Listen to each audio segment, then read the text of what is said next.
Hi friends, climate சேஞ்ச்னால ஒரே சளி இருமலாக இருக்கா? இந்த மிளகு குழம்பு ஒரு தடவை ட்ரை பண்ணி பாருங்கள். சளிக்கு நல்ல நிவாரணியாக இருக்குங்க இந்த குழம்பு.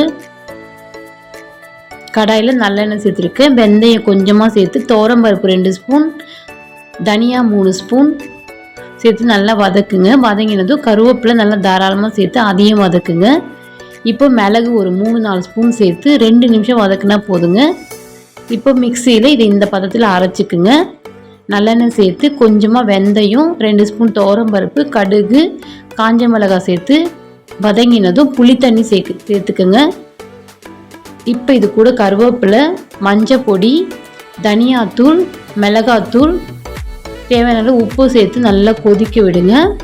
குழம்பு இறக்கிறதுக்கு ஒரு 10 நிமிஷம் முன்னாடி நம்ம அரைச்சி வச்ச பேஸ்ட் சேர்த்து வெல்லம் சேர்த்து நல்லெண்ணெய் சேர்த்து இறக்குறீங்கன்னா சூப்பரான குழம்பு ரெடி.